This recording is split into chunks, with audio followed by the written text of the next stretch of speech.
IUPAC हर जगह use होता है, तो ये एक ऐसा चैप्टर है जहां पर अपन को आना ही आना चाहिए अगर ऑर्गेनिक केमिस्ट्री कर रहे हैं। माइंड मैप सर रिवीजन के लिए बढ़िया है, मैं कह रहा हूं बढ़िया नहीं बहुत बेस्ट है, रिवीजन के लिए बिल्कुल बेस्ट है, तो रिवीजन के लिए आप ये यूज करिए। हाइड्रोकार्बन क्या होता है? जिसमें कार्बन और हाइड्रोजन है, उसके अलावा और कुछ नहीं होगा। ये इंपॉर्टेंट है जो मैंने सारे लिख दिए हैं। अणुभार जो है वो 2 गुना वाष्प घनत्व के इक्वल होता है। पूर्व यानी कि जो पहले लगता है वो पूर्व लगन, अणु यानी कि जो बाद में लगता है वो अनुलग्न। हमेशा ध्यान रखना जो एल्क है वो कार्बन की संख्या को बताएगा। एल्क किसको बताएगा? कार्बन की संख्या को। हेलो दोस्तों, स्वागत है आप सभी का फिजिक्स वाला की दुनिया में। मैं हूं मोहन सिंह और आज मैं आप सभी के लिए लेके आया बेटा आईयूपीएसी नामकरण का माइंड मैप। तो ये कार्बनिक रसायन का फर्स्ट चैप्टर है हमारे पास, ठीक है। 11th क्लास में हमारे पास नामकरण, जो कि बहुत बहुत इंपॉर्टेंट है। आप कोई भी चैप्टर पढ़ रहे हो आगे ऑर्गेनिक केमिस्ट्री कार्बनिक रसायन में, जब कभी भी आप बात करोगे तो आईयूपीएसी हर जगह यूज होता है। तो ये एक ऐसा चैप्टर है जहां पर अपन को आना ही आना चाहिए अगर ऑर्गेनिक केमिस्ट्री कर रहे हैं अपन। क्लियर? दूसरी हमारे पास इंपॉर्टेंट बात यह है कि आपको अभी जितने भी ऑर्गेनिक केमिस्ट्री के कार्बनिक रसायन के माइंड मैप मिलने वाले हैं, उन सभी को आपके पास एक बहुत ही मतलब कॉमन डाउट है आप सभी का कि सर हमें यह नहीं पता चलता है कि शॉर्ट नोट्स कैसे बनाएं। तो अपने कार्बनिक रसायन के जितने भी माइंड मैप आएंगे, इनको आप नोट्स अपने शॉर्ट नोट्स की तरह यूज कर सकते हो। तो अच्छा होगा कि अगर बेटा आप खुद से एक बार लिखे अपने पास, मतलब आप इनका प्रिंट आउट भी निकलवा सकते हो, बट प्रिंट आउट निकलवाओगे तो उतना बेनिफिशियल नहीं रहेगा जितना आप इनकी हेल्प से अपने शॉर्ट नोट्स बनाओगे, ठीक है। इस लेक्चर में अपन क्या पढ़ने वाले हैं, यहां पर अगर बात करें तो हमारे पास अपन पढ़ेंगे कार्बनिक यौगिकों का वर्गीकरण के बारे में बात करेंगे, सजातीय श्रेणियों के बारे में बात करेंगे और आईयूपीएसी नामकरण के बारे में बात करेंगे, ठीक है। पूरा का पूरा चैप्टर अपन रिवाइज करने वाले हैं, हर एक पॉइंट। हाँ, मैं यहां पर सारी चीजें आपको बताऊंगा कि कैसे हमारे पास चीजें होती है। क्वेश्चंस की प्रैक्टिस आपको करनी है। आप कहीं से भी जो आपके सिलेबस की चीजें, वो कोई भी बुक सॉल्व करिए, कहीं से भी कुछ भी करिए, और साथ ही साथ में पीवाईक्यूज करिए, वो आपको ट्राई करने हैं। क्लियर? तो प्रैक्टिस आपको करनी है। माइंड मैप किन के लिए हेल्पफुल है, ये भी एक डाउट रहता है, तो मैं आपको बता देता हूं। माइंड मैप बेटा उन बच्चों के लिए हेल्पफुल है जिन्होंने पहले पढ़ रखा है। अगर आप डायरेक्टली यहां पर आ रहे हो और आप ऐसा सोच रहे हो कि माइंड मैप से मेरा नीट में सिलेक्शन हो जाएगा, ओनली माइंड मैप से, वो नहीं होगा। हाँ, माइंड मैप सर रिवीजन के लिए बढ़िया है, मैं कह रहा हूं बढ़िया नहीं बहुत बेस्ट है, रिवीजन के लिए बिल्कुल बेस्ट है, तो रिवीजन के लिए आप ये यूज करिए। बट ऐसा ना हो कि आप बेटा कुछ भी नहीं पढ़ के आ रहे हो, डायरेक्टली यहां पर आ रहे हो, तो उसके लिए ये चीज बिल्कुल सही नहीं है। आपको बहुत कम चीजें समझ में आएंगी, क्योंकि आपको पता है कि माइंड मैप का मतलब होता है कि कम से कम टाइम में पूरे चैप्टर को आपको रिवाइज करवा देना। मतलब ये मान के चलिए कि मैं आईयूपीएसी पूरा आपको 1 आवर के आसपास कंप्लीट करके दूंगा। क्लियर? तो चलिए भाई स्टार्ट करते हैं अपन, टाइम नहीं लगाते हमारे पास। तो यहां पर आज जो अपन डिस्कस करने वाले हैं वो ये सब टॉपिक करेंगे। कार्बनिक यौगिक का वर्गीकरण, मैं बिल्कुल स्टार्टिंग से स्टार्ट करूंगा कि हमारे पास कार्बनिक यौगिक क्या होते हैं, देन फिर वर्गीकरण उनका, सजातीय श्रेणियां, सारी चीजें। चलिए सबसे पहले हमारे पास स्टार्ट करते हैं परिभाषा। परिभाषा किसकी? कार्बनिक यौगिकों की। किसकी परिभाषा? कि ऑर्गेनिक केमिस्ट्री क्या होती है। तो यहां पर अपन बात करेंगे कि हाइड्रोकार्बन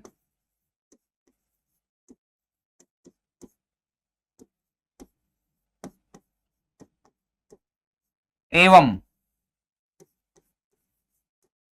हाइड्रोकार्बन के व्युत्पन्न, हाइड्रोकार्बन के व्युत्पन्न, व्युत्पन्न यानी कि डेरिवेटिव जो इनसे बन रहे हैं, हाइड्रोकार्बन के व्युत्पन्न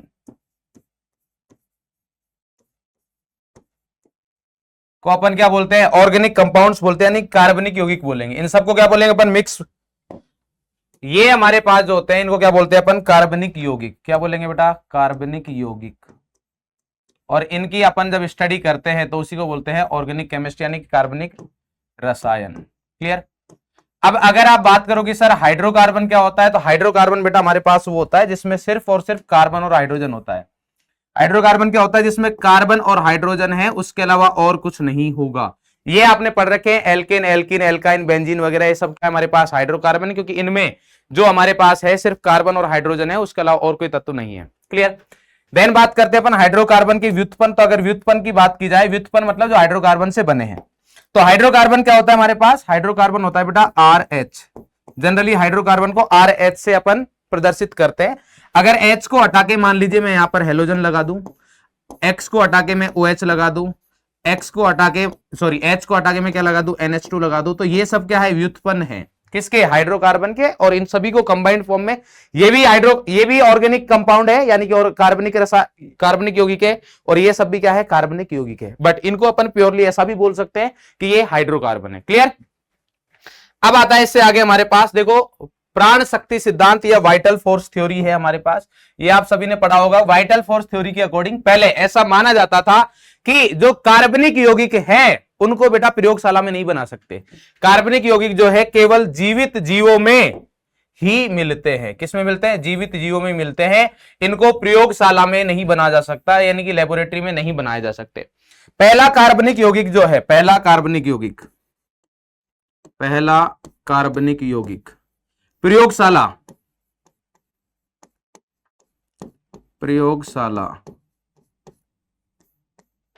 में बनाया गया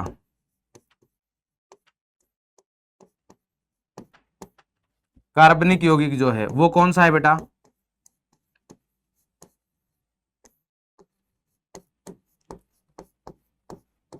वो हमारे पास है यूरिया। क्या है बेटा, यूरिया। और यूरिया का अगर आपको अणुसूत्र वैसे मालूम होगा आप सभी को, यूरिया का अणुसूत्र होता है NH2CO NH2। क्लियर। काफी लोग N2H4CO भी बोल देते हैं, मर्जी आपकी। क्लियर। ये बनता किससे, अमोनियम साइनाइड होता है, उसको हीट करते हैं अपन, NH4CNO। इसको बेटा हीट करते हैं, तो इसको हीट करते हैं तो क्या होते हैं, जो परमाणु है वो इधर उधर अरेंज होते हैं, और यहां पर हमें जो यौगिक मिलता है वो मिलता है NH2C+O NH2। क्लियर। इसको बोलते हैं यूरिया, इसको क्या बोलते हैं, यूरिया। क्लियर। और ये है अमोनियम, NH4+ को क्या बोलते हैं, अमोनियम, और ये है साइनाइड।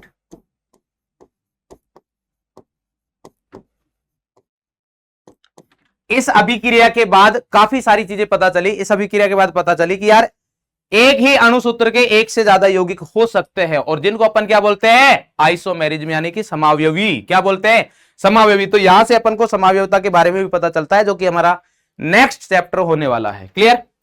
इसके आगे अगर अपन बात करें बेटा हमारे पास, तो कार्बनिक यौगिकों का संरचनात्मक निरूपण है हमारे पास कि किस तरीके से अपन को रिप्रेजेंट करते हैं। क्लियर।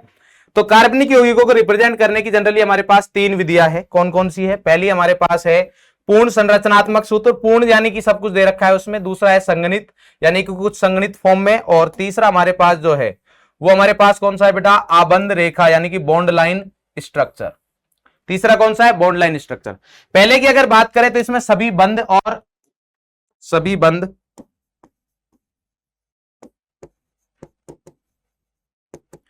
दिखते हैं,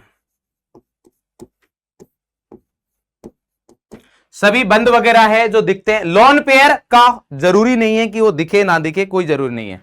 लोन पेयर दिख भी सकते हैं, नहीं भी दिख सकते। जैसे अगर मैं यहां पर एक एग्जांपल लिखूं तो हमारे पास जैसे ये है H H H C H H, यहां पर OH, ये है हमारे पास। या फिर इसी चीज को ऐसा भी लिख सकते हैं CH H C H H, और यहां पर O, ये H, ये जो हमारे पास है लोन पेयर, इनको यहां पर दिखा भी सकते हैं, नहीं भी दिखा सकते, दोनों ही सही है, कोई दिक्कत नहीं है। क्लियर। नेक्स्ट आता है हमारे पास संगणित। नेक्स्ट कौन सा आता है, संगणित।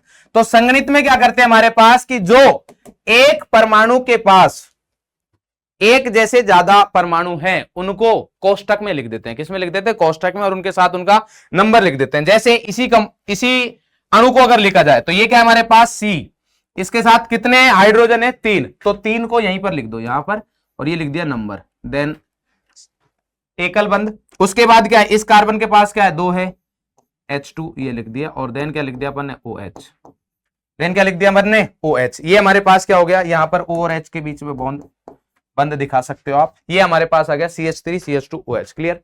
तीसरा आता है आबंध रेखा संरचना। तीसरा क्या आता है, आबंध रेखा संरचना। अच्छा, इसमें जैसे मान लीजिए हमारे पास ऐसा भी लिख सकते हो CH3, जैसे मान लो 3 CH2 है तो 3 CH2 को आप ऐसे भी लिख सकते हो, CH2 का होल थ्राइस, CH2 कोष्टक और 3। क्लियर। और देन क्या लिख सकते हो, एक और CH2 है तो OH, ऐसा लिख सकते हो आप। ये भी हमारे पास कौन सा है, संगणित सूत्र है। संगणित मतलब कंडेंस कर दिया, संगणित कर दिया, पास जो एक जैसे हैं उनको एक साथ रख दो। क्लियर, थोड़ा सा जो फॉर्मूला जो बड़ा दिख रहा है उसको संगणित कर दिया। तीसरा आता है आबंध रेखा संरचना।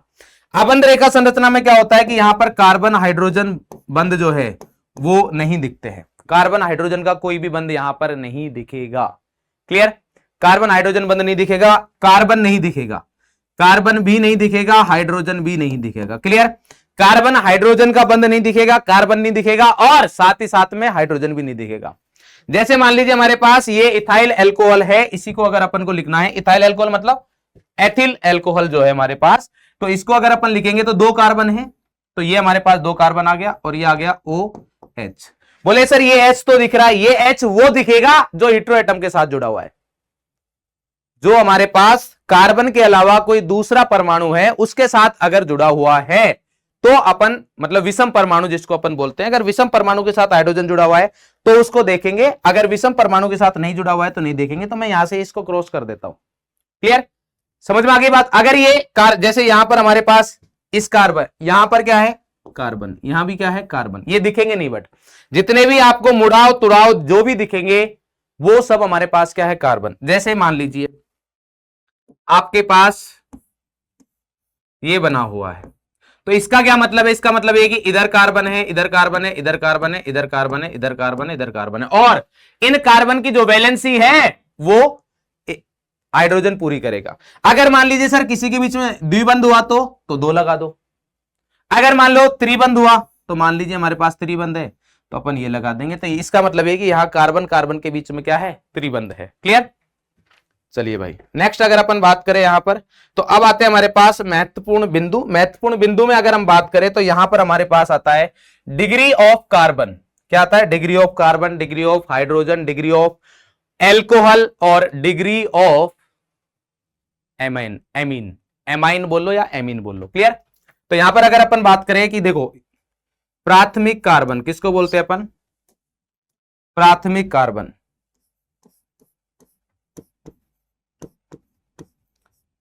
प्राथमिक कार्बन जिसको अपन बोलते हैं 1 डिग्री। क्लियर, तो प्राथमिक कार्बन क्या होगा, जो एक कार्बन से जुड़ा हो, एक कार्बन से सीधे जुड़ा हो।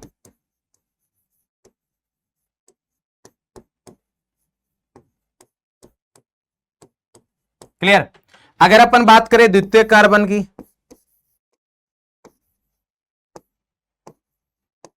तो द्वितीय कार्बन किसको बोलेंगे, इसको अपन बोलेंगे बेटा 2 डिग्री। द्वितीय कार्बन क्या होगा हमारे पास, जो 2 कार्बन से डायरेक्टली जुड़ा हो, 2 कार्बन से डायरेक्टली यानी कि सीधे जुड़ा हो।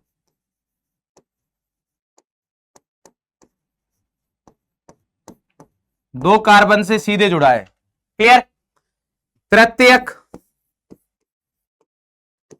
तृतीयक कार्बन किसको बोलेंगे, इसको अपन बोलते हैं 3 डिग्री। क्या बोलते हैं, 3 डिग्री। तो ये क्या होता है हमारे पास, जो तृतीयक का मतलब 3, द्वितीयक का मतलब 2, प्राथमिक का मतलब 1, तो सेम उतने ही कार्बन से जोड़ना है जो 3 कार्बन से सीधे जुड़ा हो। और नेक्स्ट आता है चतुर्थक।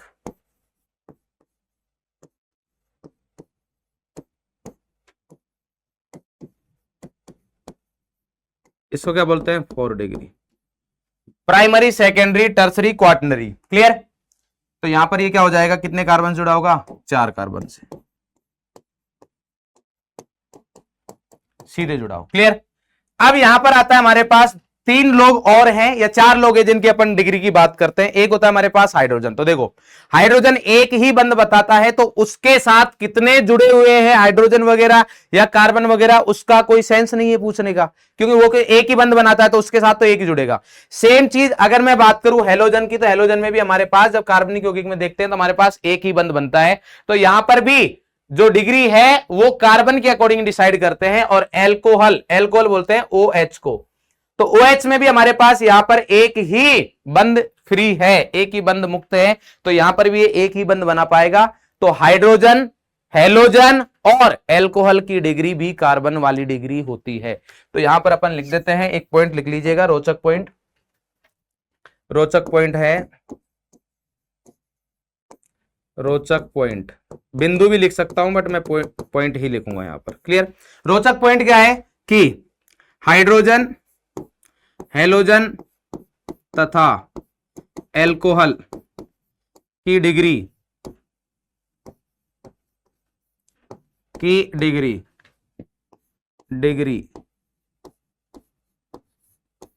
उससे जुड़े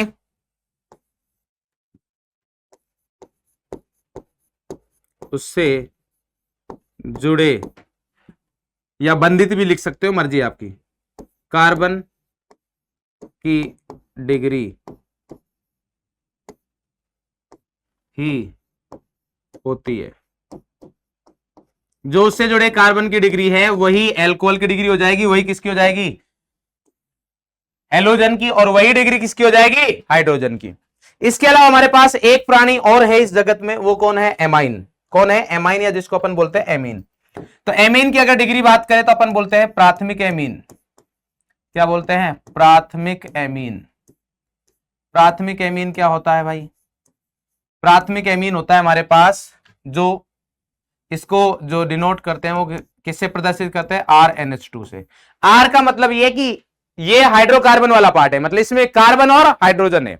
R का मतलब कहीं पर भी आगे, इसका मतलब क्या है कि इसमें कार्बन और हाइड्रोजन है। वैसे R को अपन बोलते एल्किल है। क्या बोलते हैं, एल्किल। आगे चल के मैं बताऊंगा कि एल्क का मतलब होता है कार्बन की संख्या। एल्क का मतलब क्या होता है, कार्बन की संख्या होता है, समझे। तो प्राथमिक एमीन की अगर अपन बात करें तो यहां पर प्राथमिक एमीन में क्या आएगा, यहां पर अब देखिए नाइट्रोजन जो है वो एक ऐसा परमाणु है जो 3 बंध बना सकता है। तो इसका मतलब ये खुद अपनी जो डिग्री है वो डिसाइड कर सकता है। बाकी लोग नहीं कर पाते क्योंकि वो एक एक बंध बना पा रहे थे, बट ये कर सकता है। जैसे कार्बन 4 बंध बनाता है, ऐसे नाइट्रोजन भी 3 बना सकता है, 4 भी बना सकता है, बट चौथा बॉन्ड अलग रहता है बंध, तो उसके बारे में अपन बात नहीं करेंगे अभी। तो अगर प्राथमिक एमीन क्या होगा, जब RNH2 एक कार्बन नाइट्रोजन से सीधे एक कार्बन जुड़ा हो या बंधित हो, जैसा आपको सही लगे। क्लियर। अगर मैं बात करूं द्वितीयक एमीन की, इसकी बात करें द्वितीयक एमीन। द्वितीयक एमीन मतलब दो, ये जो है प्राथमिक, द्वितीयक, तृतीयक, ये कार्बन को बता रहे हैं। ये किसको बता रहे, कार्बन। यहां भी वही है, प्राथमिक मतलब एक कार्बन, द्वितीयक मतलब 2 कार्बन, तृतीयक मतलब 3 कार्बन, चतुर्थक मतलब 4 कार्बन। तो यहां भी प्राथमिक मतलब एक कार्बन, मतलब नाइट्रोजन के साथ एक कार्बन जुड़ा है। द्वितीयक मतलब 2 कार्बन, कभी नहीं भूलोगे जिंदगी में। तृतीयक मतलब 3 कार्बन। तो द्वितीयक एमीन क्या होगा, हमारे पास 2 जुड़ेंगे, यानी कि RNR। ये हमारे पास प्रदर्शित करने का तरीका हो गया। और यहां पर बोल देंगे कि नाइट्रोजन से सीधे 2 कार्बन जुड़े होंगे। नाइट्रोजन से सीधे कितने कार्बन जुड़े होंगे बेटा, नाइट्रोजन से सीधे 2 कार्बन जुड़े हो या बंधित हो। क्लियर। अगर मैं बात करूं तृतीयक एमीन,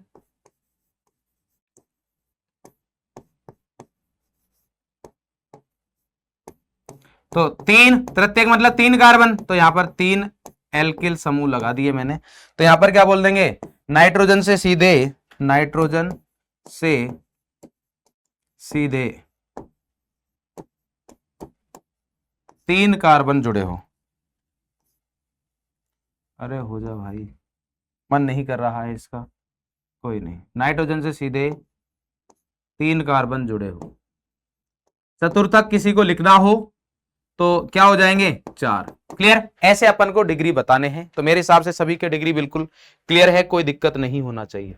नेक्स्ट आता है हमारे पास कार्बनिक यौगिकों का वर्गीकरण। वर्गीकरण के बारे में अगर अपन बात करें यहां पर, तो कार्बनिक यौगिक है उनको 2 कैटेगरीज में अपन डिवाइड कर सकते हैं। पहला हमारे पास दे रखा है बेटा यहां पर खुली श्रृंखला यानी कि ओपन चेन, या फिर एसाइक्लिक कंपाउंड्स। क्या बोलते हैं इनको बेटा, ओपन चेन या एसाइक्लिक कंपाउंड्स। तो यहां लिख देता हूं आप सभी के लिए,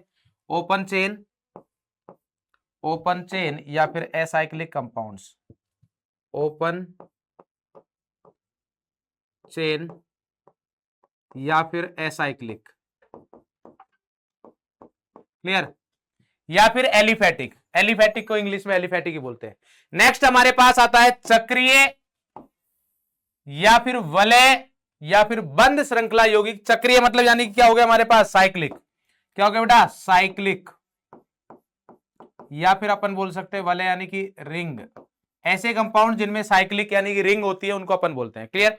सबसे पहले अपन यहां पर बात कर लेते हैं ओपन चेन या खुली श्रृंखला या अचक्रीय कंपाउंड जो होते हैं वो हमारे पास संतृप्त होते हैं। संतृप्त का मतलब ये कि जब हमारे पास कार्बन कार्बन के बीच में अगर एकल बंध है तो उसको क्या बोलते हैं, संतृप्त। असंतृप्त का मतलब क्या है कि अगर कार्बन कार्बन के बीच में बहुबंध हो, बहुबंध में द्विबंध भी आते हैं और त्रिबंध भी आते हैं। तो ये आ गया हमारे पास एल्केन आ गया हमारे पास संतृप्त में। और अगर असंतृप्त का एग्जांपल दूं मैं तो एल्कीन हो गया जिसमें कार्बन कार्बन द्विबंध मिलता है, और एल्काइन हो गया जिसमें कार्बन कार्बन त्रिबंध मिलता है। ये मिल गया कार्बन कार्बन द्विबंध, ये मिल गया कार्बन कार्बन त्रिबंध। क्लियर।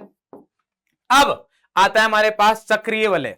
चक्रीय वलय हमारे पास दो तरीके की होती है, एक होता है एलिसाइक्लिक और एक होता है एरोमेटिक। एरोमेटिक क्या होता है ये अपन बाद में पढ़ते हैं। क्लियर।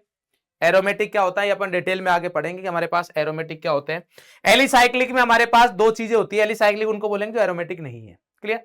अब अपन यहां पर मतलब इधर जान दो, एलिसाइक्लिक जो होते हैं हमारे पास, एलिसाइक्लिक में दो आएंगे, समचक्रीय और विषम चक्रीय।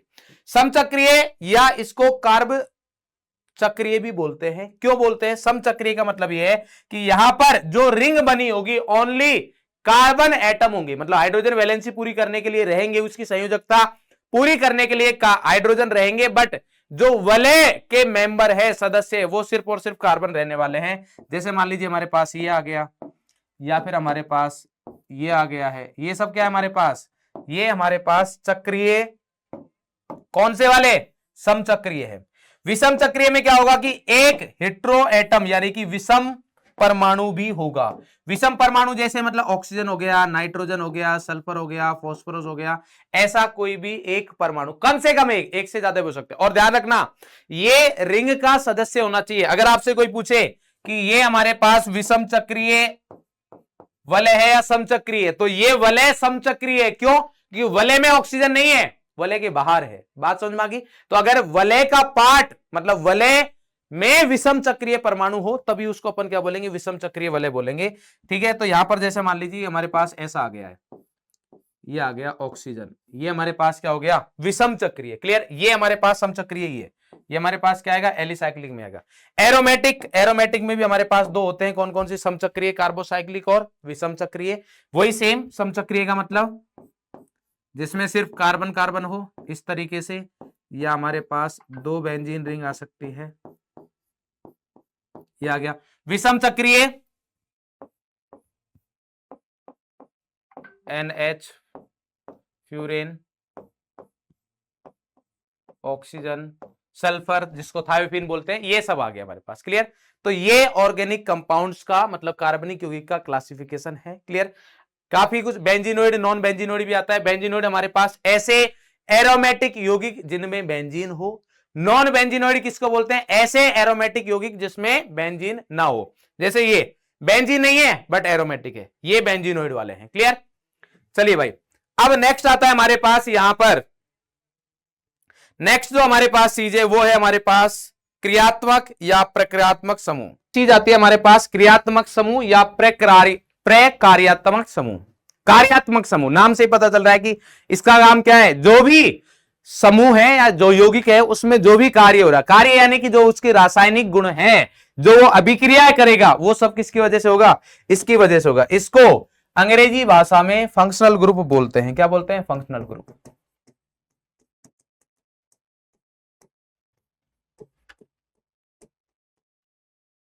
तो किसकी बात कर रहे हैं अपन, फंक्शनल ग्रुप्स की बात कर रहे हैं। तो फंक्शनल ग्रुप्स क्या होते हैं हमारे पास, किसी भी यौगिक का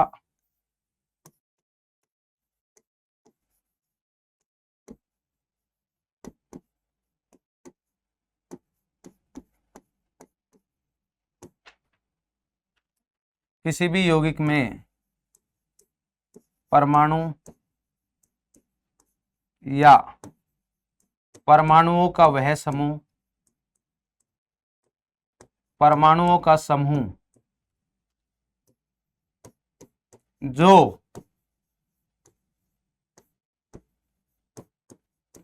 रासायनिक, जो उनकी, जो उस यौगिक की या उस अणु की, उस यौगिक की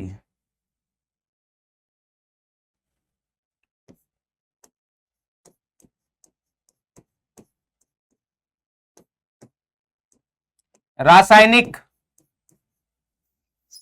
उस यौगिक के रासायनिक गुणों के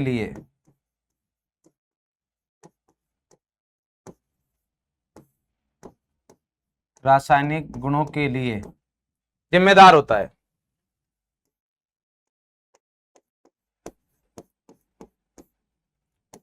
जिम्मेदार होता है।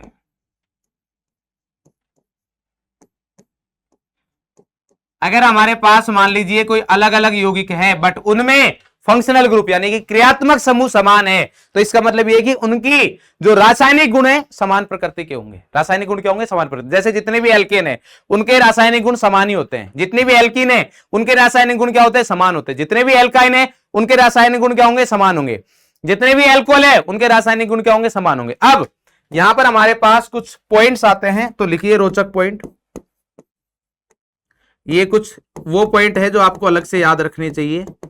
वो ये है कि हमारे पास 1 डिग्री, पहला point 1 degree 2 degree and 3 degree amine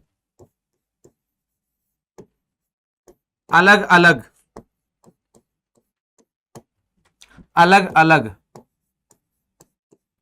क्रियात्मक समूह। क्रियात्मक समूह को अब मैं शॉर्ट में FG लिखूंगा। क्या लिखूंगा? FG। FG बोले तो फंक्शनल ग्रुप, क्रियात्मक समूह, ठीक है। तो यहां पर क्या बोलेंगे? अलग अलग FG माने जाते हैं। ऐसा क्यों सर? बहुत सिंपल सी बात है। मैंने बोला कि फंक्शनल ग्रुप यानी कि FG अपन बोल किन कर रहे हैं? जो क्रियात्मक समूह, जो समूह परमाणुओं का समूह क्या कर रहा है? रासायनिक गुणों के लिए जिम्मेदार है।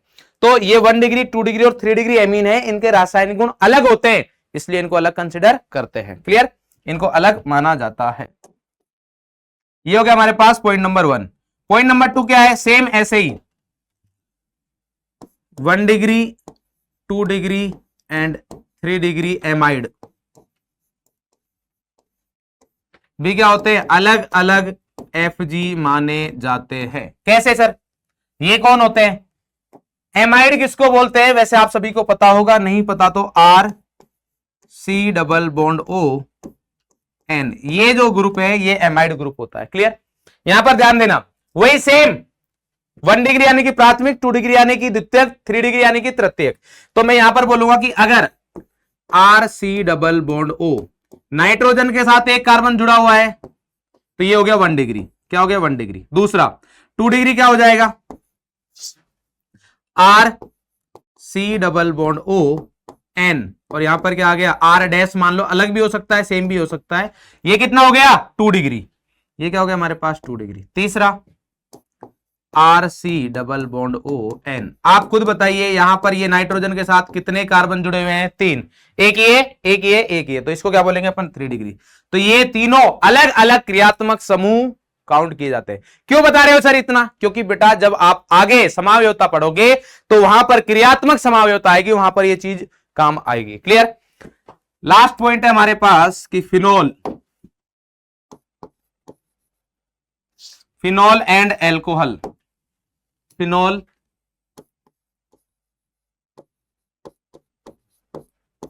एवं एल्कोहल अलग अलग FG होते हैं। अलग अलग क्या होते हैं? फंक्शनल ग्रुप होते हैं। एल्कोहल क्या होता है हमारे पास? एल्कोहल होता है R के साथ, मतलब कार्बन के साथ OH जुड़ा हुआ है। क्लियर? फिनोल में भी कार्बन के साथ ही OH जुड़ा होता है, बट ये बहुत जरूरी है कि फिनोल में मस्ट है बेटा, ये जरूरी है, फिक्स। अगर ऐसा नहीं होगा मतलब बेंजीन के कार्बन के साथ ही डायरेक्टली OH जुड़ना चाहिए। अब ऐसा हो सकता है हमारे पास कि यहां पर CH3 वगैरह कुछ आ जाए, उसका नेम अलग रहेगा, बट वो फिनोल के व्युत्पन्न रहेंगे। मेन जो उसमें फंक्शनल ग्रुप है, जो क्रियात्मक समूह है, वो जो फिनोल ही रहेगा। क्लियर?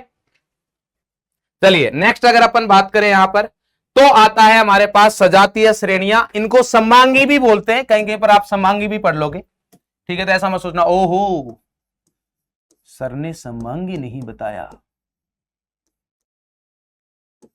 क्लियर? तो होमोलोगस सीरीज क्या होते हैं? ये होमोलोगस सीरीज की कुछ हमारे पास प्रॉपर्टीज, कुछ गुणधर्म होते हैं। कैसे पहचानेंगे अपन? इनके बारे में कुछ बातें हैं। पहली बात, इनमें क्रियात्मक समूह समान होगा। क्या होगा?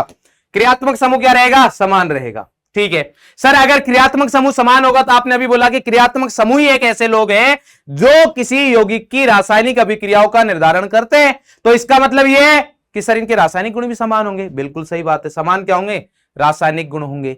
इनका सामान्य सूत्र जो है, जिनको जनरल फॉर्मूला बोलते हैं, वो क्या रहेगा, समान। क्यों, क्योंकि जब हमारे पास अगर क्रियात्मक समूह समान है तो रासायनिक जो सामान्य सूत्र है वो भी समान होगा। कैसे सर, याद कैसे रखें, याद करना बहुत इजी है भाई। जैसे एल्केन है, एल्केन का सामान्य सूत्र क्या होता है, एल्केन का सामान्य सूत्र क्या होता है हमारे पास, CnH2n+2। तो अगर n की वैल्यू 1 रखे अपन, तो n की वैल्यू 1 रखे तो यहां पर बनता है CH4। n की वैल्यू अगर 2 रखते हैं तो यहां पर बनेगा CH3 और CH3। क्लियर। तो ये हो गया हमारे पास CH4, एक कार्बन 4 हाइड्रोजन, ये हो गया C2H6। तो अगर आप देखोगे तो इसका सामान्य सूत्र समान है, बट इनका क्रियात्मक समूह क्या है, समान, मतलब दोनों एल्केन ही है। तो ये क्या है हमारे पास, ये एक दूसरे के होमोलोगस है। नेक्स्ट पॉइंट आप ये देखोगे, क्रमागत सदस्य मतलब एक के बाद दूसरे वाला, इनमें एक CH2 का डिफरेंस रहेगा। इनमें दोनों में कितने का डिफरेंस है आप देख पा रहे हो, यहां पर अंतर कितने का है बेटा, एक CH2 का अंतर है। अगर आप यहां पर एक CH2 ऐड कर दोगे CH4 में तो ये बन जाएगा। अगर CH4 से आप एक CH2 कम कर दोगे तो ये बन जाएगा। तो एक CH2 कार्बन का भार कितना रहता है, 12, 2 हाइड्रोजन है तो 2 हो गए, टोटल हो गए 14 ग्राम। तो 14 ग्राम का अंतर रहेगा। अगर हमारे पास इन दोनों का, ये हमारे पास CH2 का अगर अंतर है तो अपन बोल सकते हैं कि सर इनका जो अणु सूत्र है वो अलग रहेगा, अणुभार है वो भी अलग रहेगा। अगर अणु सूत्र अलग है तो अणुभार भी तो अलग रहेगा ही। अणुसूत्र भाई, अणुसूत्र अगर अलग है तो अणुभार अलग रहेगा ही। अणुभार तो अलग दिख रहा है क्योंकि सर 14 ग्राम का डिफरेंस है हमारे पास। क्लियर। तो अलग अलग क्या रहता है, अणुसूत्र रहता है, अणुसूत्र अलग रहेगा तो वाष्प घनत्व है समान। सर वाष्प घनत्व जाना पहचाना लग रहा है, मैं आपको याद दिला देता हूं, आप सभी ने पढ़ा है कि वाष्प घनत्व किसको बोलते हैं, वेपर डेंसिटी को। किसको बोलते हैं, वेपर डेंसिटी को। और वेपर डेंसिटी जो होती है, वाष्प घनत्व, वो होता है 2 इंटू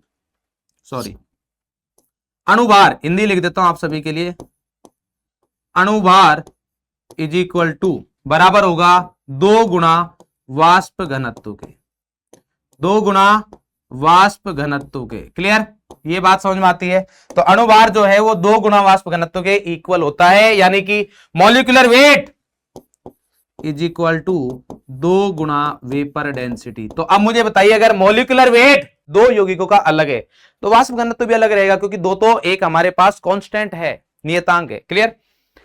अलग अलग भौतिक गुण, क्यों बेटा, भौतिक गुण जो होते हैं वो अणुभार पे निर्भर करते हैं। किस पर निर्भर करते हैं, अणुभार पर। रासायनिक गुण किस पे करते हैं, रासायनिक गुण निर्भर करते हैं हमारे पास क्रियात्मक समूह पर। भौतिक गुण निर्भर करते हैं किस पर, उसके अणुसूत्र पर। अणुसूत्र पर यानी कि अणुभार पर। किस पर करते हैं, अणुभार पर। और अणुभार अलग अलग है, इसका मतलब भौतिक गुण भी अलग होंगे। भौतिक गुण जैसे मान लीजिए आपके पास ये हमारे पास गलनांक, क्वथनांक, ठीक है, विलेयता, ये सब क्या है हमारे पास भौतिक गुण है, यानी कि ये सब की क्या रहेंगी, अलग अलग रहेंगी। ऐसी सजातीय श्रेणियों के भौतिक गुण क्या रहते हैं, अलग अलग पाए जाते हैं। नेक्स्ट हमारे पास अलग अलग आईयूपीएसी ने, सर वो तो रहेगा ही ना सर, ये क्या है मीथेन है सर, ये क्या है इथेन है, ये तो कोई बताने वाली बात नहीं, बट एग्जाम में आने वाली बात है। क्लियर। ये हमारे पास कुछ पॉइंट्स है, तो सजातीय श्रेणियों का आप पहचान जाओगे। सबसे इंपॉर्टेंट चीज यही है, पहली मिस्टेक यही है जो आप करोगे, क्रियात्मक समूह समान होनी चाहिए। ऐसा होगा कि CH2 का डिफरेंस है, जैसे मान लीजिए मैं आपको बोलूं कि यहां पर हमारे पास CH3OH है और एक हमारे पास है CH3OCH3। क्या ये दोनों हमारे पास सजातीय श्रेणियां हैं, क्योंकि अगर आप इन दोनों में अंतर देखोगे तो किसका अंतर है, CH2 का ही अंतर है, बट ये दोनों सजातीय श्रेणियां नहीं है। क्यों, क्योंकि ये भाई साहब हमारे एल्कोहल है जो कि बहुत ही गलत है, और दूसरा ईथर है। क्या है, ईथर। तो दोनों क्या है, दोनों हमारे पास अलग अलग क्रियात्मक समूह है। तो अगर क्रियात्मक समूह अलग हो गया फिर आपको चेक करने की जरूरत ही नहीं है कि ये सजातीय श्रेणियां है या नहीं है, क्योंकि अगर क्रियात्मक समूह ही अलग है तो सजातीय श्रेणी जिंदगी में नहीं हो सकती। क्लियर। चलिए भाई, अब आता है हमारे पास कार्बनिक यौगिकों का नामकरण। तो हो सकता है आपने अभी तक सिर्फ आईयूपीएसी नामकरण पढ़ा हो, बट जैसे जैसे आप चैप्टर वाइज पढ़ते जाते हो ऑर्गेनिक केमिस्ट्री, तो वहां पर कुछ कॉमन नेम यानी कि सामान्य नाम भी आते हैं। तो अपन सारों को यहीं पर पढ़ने का ट्राई करते हैं धीरे धीरे। क्लियर? तो हमारे पास कार्बनिक यौगिकों का जब आप नामकरण करते हो तो 3 विधियां हैं जो पहले से चली आ रही है। जो हमारे पास सबसे ज्यादा जो फेमस है, जो हर कोई मानता है, वो है आईयूपीएसी नामकरण। ये तो सबसे इंपॉर्टेंट है, सबसे महत्वपूर्ण जो है वो हमारे पास ये है। क्लियर? उसके अलावा भी हमारे पास 2 विधियां कौन कौन सी? एक है सामान्य नाम या रूढ़ नाम पद्धति। सामान्य नाम मतलब जो ज्यादातर चलता है। क्लियर? रूढ़ नाम मतलब जो पुराना, या फिर ऐसा है कि भाई कहीं से आया है तो उसके वजह से स्रोत के आधार पर रख दिया है, ऐसा। नेक्स्ट है हमारे पास व्युत्पन्न नाम पद्धति। व्युत्पन्न नाम पद्धति मतलब जैसे मैंने बताया कि आपको हाइड्रोकार्बन के डेरिवेटिव, मतलब हाइड्रोकार्बन से जो बने हैं, जो व्युत्पन्न हुए हैं, उनको क्या बोलते हैं अपन? Organic compound. हाइड्रोकार्बन और उसके व्युत्पन्न को ऑर्गेनिक कंपाउंड बोलते हैं। तो ऐसे ही व्युत्पन्न नाम पद्धति मतलब एक जो है जनक, उसका नाम रख दिया, तो उसी के बेसिस पर, उसी के आधार पर बाकी जो भी यौगिक है उनका नाम रख दिया है जो उसके जैसे दिखते हैं। लास्ट आता है हमारे पास आईयूपीएसी। आईयूपीएसी के बारे में अपन पढ़ेंगे इन दोनों के बारे में भी, बट थोड़ा थोड़ा पढ़ेंगे। मेनली हमारे पास आईयूपीएसी है। क्लियर? आ जाइए। तो सबसे पहला आता है हमारे पास सामान्य नाम या रूढ़ नाम। सामान्य नाम या रूढ़ नाम में हमारे पास जो इंपॉर्टेंट है वो ये बहुत जरूरी चीज है। ये आपको ऐसा रहेगा कि आपको सामान्य नाम दिया होगा और आपसे उसका आईयूपीएसी नाम पूछ लेगा। और ये कुछ ऐसी टर्म है जो आपको बहुत परेशान करती है, आपको पहचान में नहीं आती है। तो आज मैं इनसे आपको छुटकारा दिला देता हूं। एन जो लिखा रहता है, एन मतलब होता है नॉर्मल। नॉर्मल तब आएगा जब असाकित कार्बन श्रृंखला है। असाकित कार्बन श्रृंखला मतलब जैसे ये आ गया, 3 कार्बन के लिए यूज नहीं होता है, 3 से ज्यादा के लिए होता है, क्योंकि 3 कार्बन में साकित असाकित जैसा कोई सीन ही नहीं है। अगर आप ये कर रहे हो तो ये भी असाकित ही है, सीधी चेन है। तो 4 कार्बन जैसे मान लीजिए हमारे पास ये आ गया, तो इसके लिए अपन क्या यूज कर सकते हैं? नॉर्मल यूज कर सकते हैं। क्लियर? क्योंकि ये साकित नहीं है, बिल्कुल सॉरी असाकित नहीं है, सॉरी असाकित है, साकित नहीं है, ब्रांच नहीं है ना भाई, स्ट्रेट है। दूसरा हमारे पास आइसो। ये बहुत इंपॉर्टेंट है। आइसो कैसे पहचानोगे? आइसो पहचानने का एक ही तरीका है, आपको सिर्फ और सिर्फ ये देखना है। आपको सिर्फ और सिर्फ क्या देखना है? ये देखना है। अगर एक कार्बन के पास 2 मिथाइल, और एक कार्बन में भी ध्यान रखना है CH होना चाहिए, तो आपको यह ध्यान रखना है कि अगर CH पर 2 Me ग्रुप जुड़े हुए तो वो आइसो है। जैसे यहां अगर मैं बात करूं कि हमारे पास ये CH3, ये CH और ये CH3, ये है। क्लियर? तो अब इसको यहां पर हमारे पास वैलेंसी पूरी नहीं हो रही, तो मान लीजिए मैंने यहां पर क्या लगा दिया है? CH3 लगा दिया है। क्या लगा दिया? CH3। तो अब देखो ये वाला ग्रुप कौन सा? आइसो। तो आपने लिख दिया यहां पर आइसो। क्या लिख दिया? आइसो। इसके बाद आपको टोटल कार्बन काउंट करने। टोटल कार्बन कितने? 4। 1 2 3 4। तो क्या बोल दोगे? Iso butane. क्या बोल दोगे? Iso butane. क्लियर? क्या बोल दोगे? Iso butane. अगर 5 कार्बन हो जाते, जैसे ये वैलेंसी पूरी नहीं कर रहा हूं मैं, यहां पर H लिख रहा हूं बस, ये आ गया, तो यहां पर वैलेंसी कौन? हाइड्रोजन पूरी कर रहा है। तो यहां पर CH, इसके पास क्या है? 2 मिथाइल ग्रुप। तो ये आइसो ग्रुप दिख गया आपको? यस। कितने कार्बन है? 5। तो इसका नेम क्या हो जाएगा हमारे पास? आइसो। और 5 कार्बन को क्या बोलते हैं बेटा? पेंटेन। तो ये पेंटेन। क्या सर ये इसका आईयूपीएसी नेम है? नहीं, ये आईयूपीएसी नेम नहीं है, ये इसका साधारण सामान्य नाम है। क्या है? सामान्य नाम। क्लियर? आईयूपीएसी नेम अलग रहता है, 2 मिथाइल ब्यूटेन बोलते हैं इसको। क्या बोलते हैं? 2 मेथिल ब्यूटेन बोलते हैं। क्लियर? नियो। नियो क्या रहेगा हमारे पास? नियो में भाई साहब एक कार्बन रहेगा शानदार, उसके साथ 3 मिथाइल, और ये है, ये हमारे पास नियो है। ये क्या है हमारे पास? नियो। क्लियर? ये क्या है? नियो। समझ में आ गई बात? ये होना चाहिए, ये नहीं यहां से। अगर मान लीजिए एक कार्बन है जिसका डिग्री कितना है? 3 डिग्री है। डिग्री कितना है? 3 डिग्री।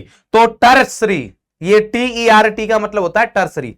तो टर्सरी मतलब कितना डिग्री? 3 डिग्री से फ्री है, यहां पर वैलेंसी फ्री है, यहां से कुछ जुड़ा रहेगा। जैसे मान लीजिए हमारे पास, मैं ऐसा कर देता हूं, हमारे पास ये है CH3, CH3 और ये CH3, और मान लीजिए मैं यहां पर जोड़ दिया मैंने Cl, तो इसका नेम क्या हो जाएगा? टर्सरी। 4 कार्बन है तो इसको क्या बोलेंगे? ब्यूट। तो ये हो गया ब्यूटिल, और क्लोरीन है तो क्लोराइड। क्या हो जाएगा? Tertiary butyl chloride. इस तरीके से इनके सामान्य नाम आते हैं। क्लियर? इस तरीके से इनके क्या आएंगे? सामान्य नाम। नियो क्या हो गया? नियो में हमारे पास ऐसा है जैसे मिथाइल, सी मिथाइल मिथाइल और यहां पर क्या है CH2Cl, ये आ गया हमारे पास। तो इसको क्या बोलेंगे, नियो। नियो के बाद कितने कार्बन है, नियो क्यों बोल रहे हैं, क्योंकि देखो ये इस कार्बन के साथ जुड़ा हुआ है, क्लोरीन इस कार्बन के साथ जुड़ा हुआ है, क्लियर है, इसके साथ किसी के साथ भी जुड़ा हुआ, मतलब समझ में आ गया ना। तीन का एक कार्बन के साथ तीन मिथाइल, 1 2 3, और जो एक कार्बन बचा है उसके साथ ग्रुप अगर कोई समूह जुड़ा हुआ है, कोई परमाणु जुड़ा हुआ है, तो उसको अपन क्या बोलते हैं, उसको अपन नियो बोलते हैं। तो यहां पर हमारे पास आ गया नियो। कितने कार्बन, 1 2 3 4 5, 5 कार्बन है, तो 5 के लिए क्या यूज होता है, पेंट, तो ये हो जाएगा पेंटिल और chloride, neo pentyl chloride, clear. ये बहुत ही इंपॉर्टेंट है, आगे भी यूज में आएंगे। नेक्स्ट हमारे पास कुछ नेम है जो आपको बहुत काम आते हैं, यहां पर हमारे पास है, ध्यान रखिएगा, ये बहुत इंपॉर्टेंट है। ये आप जब PYQ देखोगे नीट के, तो वहां पर आपको ये मिलेंगे, जब आप नीट के PYQ देखोगे तो आपको वहां पर ये मिलेंगे बहुत सारे, है ना, ये इथाइलिन, ठीक है, एथिलीडीन, ये सब मिलेंगे। तो वाइनिल क्या होता है हमारे पास, वाइनिल या इंग्लिश में बोले तो विनाइल, क्लियर है, एलिल या इंग्लिश में बोले तो एलाइल, बस इतना सा डिफरेंस है भाई, इससे ज्यादा नहीं होता है। अच्छा, ये यहां पर बना हुआ है, तो ये तो हो गया हमारे पास एलिल।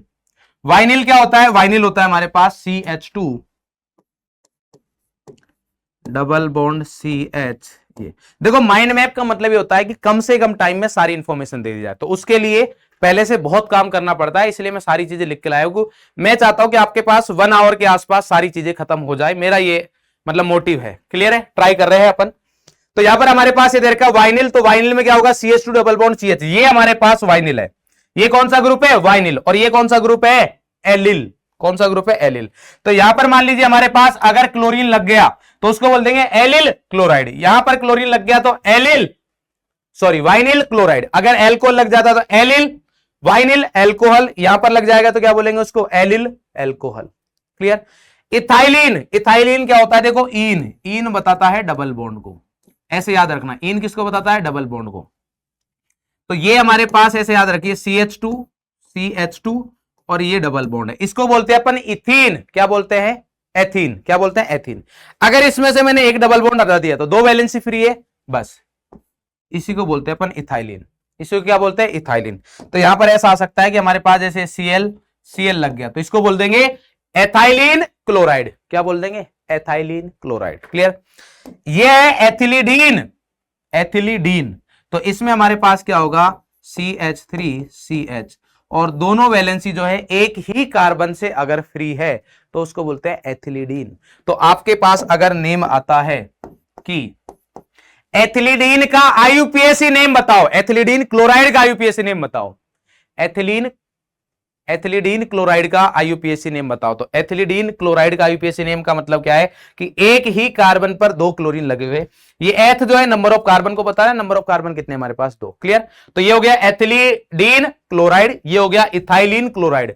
इसमें इंपॉर्टेंट ये है कि वो ये नहीं बोलेगा कि ये भाई डाई है, ट्राई है, टेट्राई, नहीं, वो कुछ नहीं बोलेगा। अगर उसने इथाइलिन बोल दिया इसका मतलब ये है, अगर उसने एथिलीडीन बोल दिया इसका मतलब ये है, क्लियर। नेक्स्ट अगर अपन बात करें हमारे पास,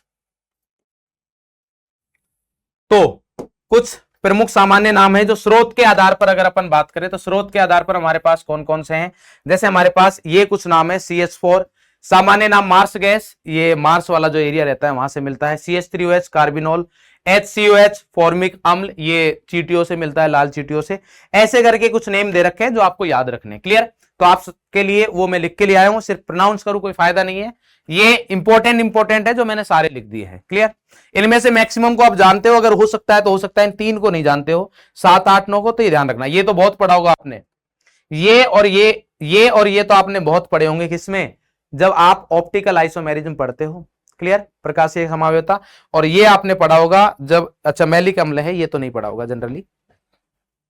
चलिए नेक्स्ट हमारे पास आता है यहां पर व्युत्पन्न नाम पद्धति, हमारे पास 3 थी बेटा, एक थी सामान्य नाम या रूढ़ नाम पद्धति, जिसके बेसिस पर अपन ने कुछ पढ़ा है। अब आता है हमारे पास दूसरा कौन सा, व्युत्पन्न नाम पद्धति। दूसरा कौन सा आता है हमारे पास, व्युत्पन्न नाम पद्धति।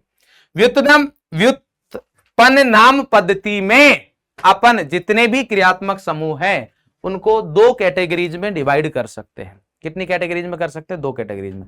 पहला वो है जो क्रियात्मक समूह जिनमें कार्बन ना हो, और एक क्रियात्मक समूह इसमें ऐसा भी है जिसमें कार्बन है, वो है ketone, C double bond O, ये क्या है, कीटोन है, कीटोन भी इसी में आएगा। और दूसरा हमारे पास वो है क्रियात्मक समूह जिनमें कार्बन हो, जैसे कि यहां पर मैंने लिखे हुए हैं COH, anhydride, ester, aldehyde, nitrile, isonitrile. Clear, nitrile, isonitrile यहां पर भी आ सकते हैं, ये कॉमन है, दोनों में चलते हैं। क्लियर, अब इनको नाम लिखने का तरीका अलग अलग है। कैसे? जब इनका आप नेम लिखोगे तो वही सेम पूर्व लगन और अनुलगन, इनका नेम भी पूर्व लगन और अनुलगन, बस पूर्व लगन और अनुलगन का अलग अलग तरीका है। क्या? यहां पर जो पूर्व लगन आएगा वो हाइड्रोकार्बन मूलक के अकॉर्डिंग आएगा। हाइड्रोकार्बन मूलक का मतलब क्या है? जैसे मान लीजिए यहां पर आ गया हमारे पास CH3, जो अपन ने अभी सीखे हैं, ये CH, ये CH3, ये क्या है? आइसोप्रोपिल। ये क्या है? आइसोप्रोपिल। तो यहां पर जैसे मान लीजिए SO3H आ गया, तो पूर्व लगन क्या आएगा? हाइड्रोकार्बन मूलक का नाम, वो क्या है? आइसोप्रोपिल। वो क्या है? आइसो, और क्या आ गया? प्रोपिल।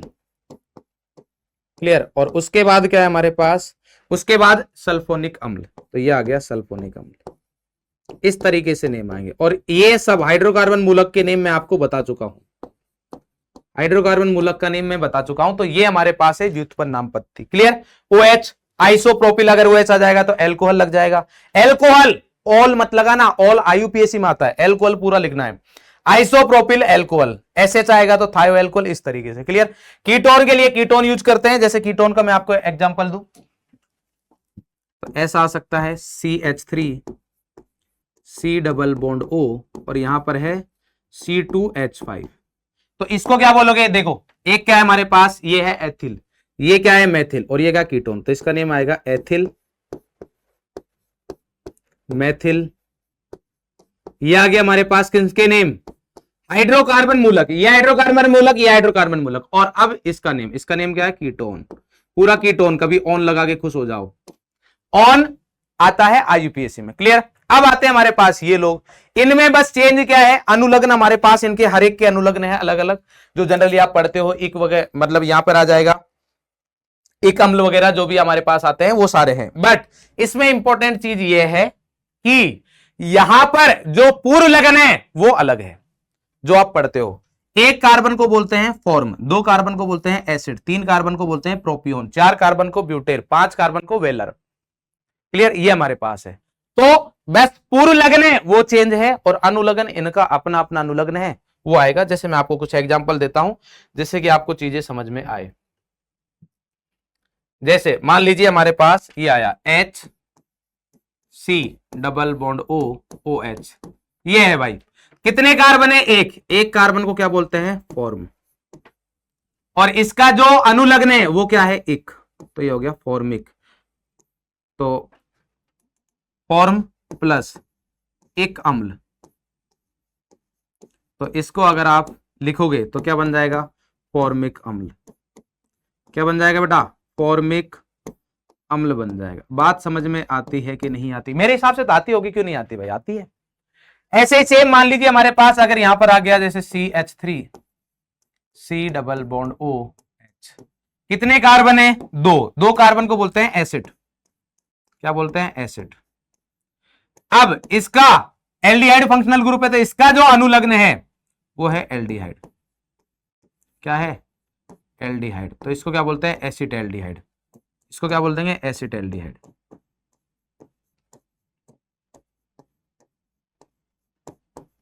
बात समझ में आ गई? इस तरीके से हमारे पास लिखा जाता है। अब इसमें 2 लोग हैं जो बहुत बहुत फेमस है, वो हमारे पास है ये। तो ये रोचक पॉइंट की फॉर्म में मैंने लिख दिए है। ये भाई साहब जो है, अगर आप यहां पर देखोगे तो यहां पर आपको दिख रहे हैं 3 कार्बन है। कितने कार्बन है? 3। और यहां पर अगर आप देखोगे तो कितने कार्बन है? 4। एक जगह कितने कार्बन है हमारे पास? 3 कार्बन है, और दूसरी जगह कितने कार्बन है? 4 कार्बन है। अगर डबल बॉन्ड की पोजीशन देखते हो, किसकी पोजीशन देखते हो? डबल बॉन्ड की। तो डबल बॉन्ड हमारे पास दोनों में ही सेकंड वाले कार्बन पर है। डबल बॉन्ड कितने पर है? दोनों में ही दूसरे वाले कार्बन पर डबल बॉन्ड है। क्लियर? अब यहां पर जो अंतर है वो अंतर सिर्फ और सिर्फ कार्बन का है। जो अंतर है वो सिर्फ और सिर्फ किसका है? कार्बन का अंतर है। उसके अलावा हमारे पास यहां पर कोई अंतर नहीं है। इसी के बेसिस पर इनका बेटा अलग से नाम रखा गया है। इन्हीं के बेसिस पर क्या रखा गया? इनका अलग से नाम रखा गया है। क्लियर? तो ये रोचक पॉइंट है हमारे पास। यहां पर आता है CH2 double bond CH, C double bond OH, 3 carbon है, डबल बॉन्ड दूसरे पर, यहां पर भी 3 कार्बन है, डबल बॉन्ड दूसरे पर। ये जो होते हैं ये होते हैं हमारे पास एक्रिल ग्रुप। कौन सा होता है? Acryl. CH2 double bond CH और यहां पर अगर कार्बन दे रखा है तो इसको बोलते हैं एक्रिल। तो ये हो जाएगा एक्रिल एल्डिहाइड।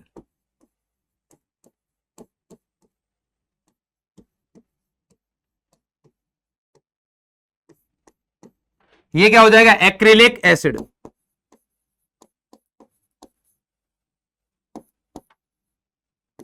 एसिड मतलब अम्ल। ये हो जाएगा एक्रिलिक एल्डिहाइड। यहां पर अगर बात करें तो इनको बोलते हैं क्रोटोनिक। क्या बोलते हैं? क्रोटोन।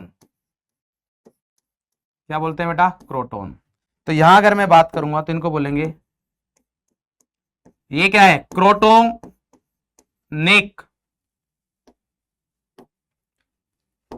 यह आ गया क्रोटोन इसका नेम, और उसके बाद क्या आएगा? एल्डिहाइड। तो इसको बोलते हैं क्रोटोन एल्डिहाइड। क्लियर? ये आपने बहुत पढ़ा होगा। कहां पर? जब अगर आप लोगों के चैप्टर कंप्लीट हो गया है एल्डिहाइड कीटोन वाला, तो वहां पर आपने पढ़ा होगा एल्डोल कंडेंसेशन में, एल्डोल संघनन में आपने ये पढ़ा होगा। क्लियर? ये क्या हो जाएगा? Crotonic acid.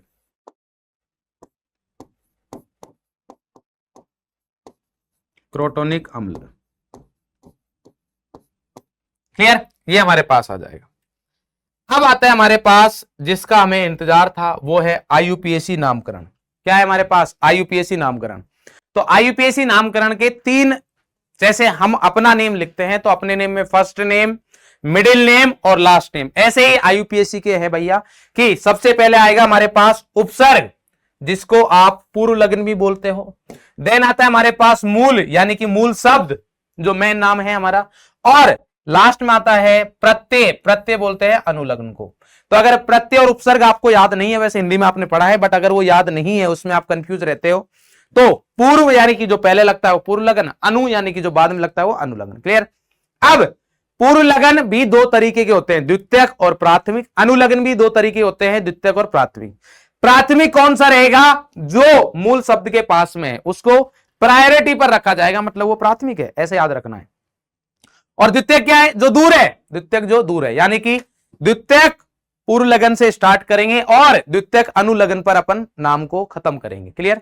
यहां से स्टार्ट करना है। ये अगर है तो वो लिखा जाएगा, ये नहीं है तो नहीं लिखेंगे। देन ये अगर ये यौगिक में है तो इसका लिखेंगे, नहीं तो नहीं लिखेंगे। मूल शब्द तो होगा ही होगा। ऐसा हो ही नहीं सकता कि हमारे पास कोई यौगिक हो जिसका IUPAC नेम लिखना हो और उसका मूल शब्द ना हो, ये पॉसिबल नहीं है। नेक्स्ट आता है हमारे पास प्रत्यय। प्रत्यय में भी 2 है। प्रत्यय में भी प्राथमिक जो है ये मस्ट है, ये होगा ही होगा, ये कंपलसरी है, और ये भी कंपलसरी है, बाकी कोई जरूरी नहीं है कोई हो ना हो। अनुलग्न जो है, मन अनुलग्न का जो द्वितीयक है वो बाद में आएगा। अब अपन एक एक करके सबको देखते हैं। पहला, मूल शब्द की अगर बात करें, मूल शब्द क्या बताता है? मूल शब्द आपको बताएगा कि जो पेरेंट कार्बन चेन रहेगी, मुख्य कार्बन श्रृंखला, मुख्य कार्बन श्रृंखला, मेन कार्बन चेन जो है, पैतृक कार्बन श्रृंखला। क्लियर? तो जो मुख्य कार्बन श्रृंखला है उसमें जितने कार्बन होंगे उस चीज को बताएगा ये मूल शब्द। मुख्य कार्बन श्रृंखला में कार्बन परमाणुओं की संख्या को बताएगा। क्लियर? ये आ गया। अब आते हैं हमारे पास अपन किसके पास? पूर्व लगन के पास। पूर्व लगन में 2 है, द्वितीयक और प्राथमिक। तो अगर मैं द्वितीयक पूर्व लगन की बात करूं तो द्वितीयक पूर्व लगन बताता है प्रतिस्थापियों को, और इसमें एक सबसे इंपॉर्टेंट है, वो है जूनियर फंक्शनल ग्रुप। प्रतिस्थापियों एवं शाखाओं के लिए यहां पर ध्यान रखना, प्रतिस्थापियों में कौन आते हैं? प्रतिस्थापी में जूनियर फंक्शनल ग्रुप भी आते हैं, जूनियर FG। जूनियर FG क्या होते हैं अभी अपन आगे पढ़ेंगे कि क्रियात्मक समूहों का प्राथमिकता के आधार पर, प्रायोरिटी के आधार पर अपन ने क्या किया हुआ है, मतलब अपन ने नहीं, IUPAC वालों ने रखा गया है। तो उसमें जैसे पहले नंबर का आ गया तो उसके नीचे सब जूनियर है, उसके 5वें नंबर पर आए तो 5 के बाद 6, 7, 8, 9, 10, 11, 12 पर जो भी आएगा वो सब क्या है? उसके जूनियर है। क्लियर? वो मैं आपको बता दूंगा। उसके अलावा प्रतिस्थापी और कौन कौन से वो भी आपको अभी बताया जाएगा। और शाखाएं, शाखाएं का मतलब ये है कि जैसे मान लो हमारे पास ये कार्बन की स्ट्रेट चेन है, यहां पर ये है, तो ये क्या हो गई? इसकी ये शाखा है, ये क्या है, शाखा। जैसे ये पूरी कार्बन चेन है, ये क्या है, शाखा, ये क्या है, शाखा। क्लियर। नेक्स्ट है हमारे पास, तो ये आएगा। उसके बाद प्राथमिक पूर्व लगन में ये सिर्फ तभी यूज होगा जब हमारे पास यौगिक कैसा दे रखा हो, जब हमारे पास यौगिक कैसा हो, साइक्लिक हो। कैसा हो, साइक्लिक। अगर साइक्लिक नहीं है यानी कि वलय चक्रीय यौगिक नहीं है तो फिर इसका कोई काम नहीं रहेगा। अगर चक्रीय यौगिक नहीं है तो इसका फिर कोई काम नहीं रहेगा। तो चक्रीय यौगिकों के लिए ही अपन साइक्लो यूज करेंगे, अगर चक्रीय रहेगा तो यूज करेंगे, अदरवाइज नहीं करेंगे। क्लियर, मूल बता दिया है। अब आता है अनुलग्न। अनुलग्न में हमारे पास दो है। पहला, प्राथमिक अनुलग्न जो है वो आपको इस चीज को बताएगा कि जो आपने मुख्य कार्बन श्रृंखला है वो संतृप्त है या असंतृप्त है, वो संतृप्त है या असंतृप्त है। संतृप्त असंतृप्त क्या होते हैं ये मैं आपको ऑलरेडी बता चुका हूं। संतृप्त हमारे पास मतलब कार्बन कार्बन के बीच में ओनली एकल बंध हो, असंतृप्त यानी कि कार्बन कार्बन के बीच में कम से कम एक द्विबंध या त्रिबंध हो, एक से ज्यादा भी हो सकते हैं। तो मुख्य कार्बन श्रृंखला में अगर कार्बन कार्बन एकल बंध है तो उसके लिए एन यूज करते हैं। अगर एक द्विबंध है, सभी एकल बंध है तो एन। अगर एक द्विबंध है तो उसके लिए इन। अगर दो कार्बन कार्बन द्विबंध आगे तो उसको बोलेंगे डाई इन। अगर तीन आगे तो ट्राई इन, इस तरीके से। और एक ट्रिपल बॉन्ड हुआ तो उसको आइन। अगर दो ट्रिपल बॉन्ड हुए तो उसको डाई आइन। क्लियर, इस तरीके से ये आ गया हमारे पास। ये मस्ट है, ये रहेगा ही रहेगा, क्योंकि कार्बन कार्बन के बीच में या तो सभी सिंगल बॉन्ड होंगे या तो सभी एकल बंध होंगे या कम से कम एक द्विबंध रहेगा या एक त्रिबंध रहेगा या एक से ज्यादा भी हो सकते हैं। जो भी आएगा उसके अकॉर्डिंग अपन लिख देंगे। द्वितीयक में क्या आएगा, ये आता है हमारे पास मुख्य क्रियात्मक समूहों के लिए, मतलब जो हमारे प्रभु है, किसके, कंपाउंड के, यौगिक के प्रभु के लिए क्या आएगा, मुख्य क्रियात्मक समूह। इनको पहचान जाएंगे अपन दूर से कि भैया ये हमारे प्रभु है। क्लियर। अगर सर ये नहीं हुए तो, अगर नहीं हुए तो भाई नाम नहीं लिखेंगे, नहीं हुए तो द्वितीयक जो अनुलग्न है वो नहीं लिखा जाएगा, अगर है तो लिखा जाएगा। क्लियर। इनमें से जो भी नहीं होगा उसको नहीं लिखेंगे, जो होगा उसको लिख दिया जाएगा। क्लियर। अब एक एक करके हमारे पास देखते हैं। यहां पर द्वितीय पूर्व लगन की अगर बात करें, जैसा कि मैंने आपको बताया, तो द्वितीय पूर्व लगन क्या होता है हमारे पास, द्वितीय पूर्व लगन होता है हमारे पास यहां पर आर, मतलब जो मैंने बताया था कि जो हमारे पास शाखित है उसको बोलते हैं एल्किल। हमेशा ध्यान रखना जो एल्क है वो कार्बन की संख्या को बताएगा। एल्क किसको बताएगा, कार्बन की संख्या को। तो यहां पर जो एल्क लिखा हुआ है उसकी जगह कार्बन की संख्या, कार्बन की संख्या कितनी है, एक। तो एक को क्या बोलते हैं, मैथ। और बाद में क्या लगाना है, जो इसका अनुलग्न लगाना है लिखते टाइम, वो क्या लगाते हैं, इल। तो ये बन गया मैथिल।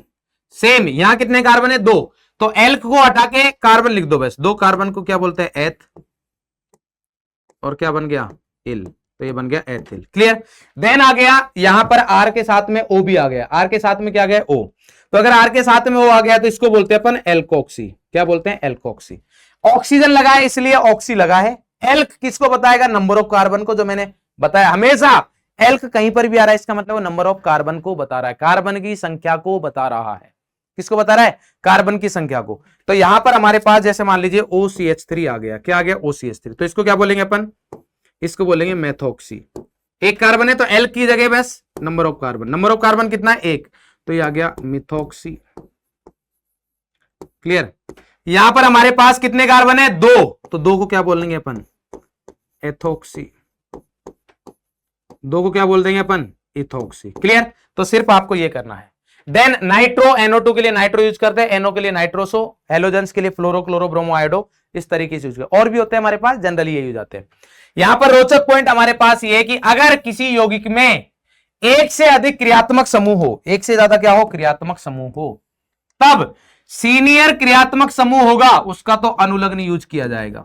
जो सीनियर क्रियात्मक समूह मतलब जो पहले आ रहा है टेबल में, टेबल अभी आएगी, वो मुख्य क्रियात्मक समूह है। और उसके बाद वाला जो आ रहे जूनियर क्रियात्मक समूह, उसके बाद वाले जो होंगे उनको जूनियर बोलेंगे, उनका क्या यूज किया जाएगा, पूर्व लगन। अब डाउट आ रहा होगा सर पूर्व लगन क्या होगा, अनुलग्न क्या होगा उनका, वो आपको अभी बता दिया जाएगा। क्लियर।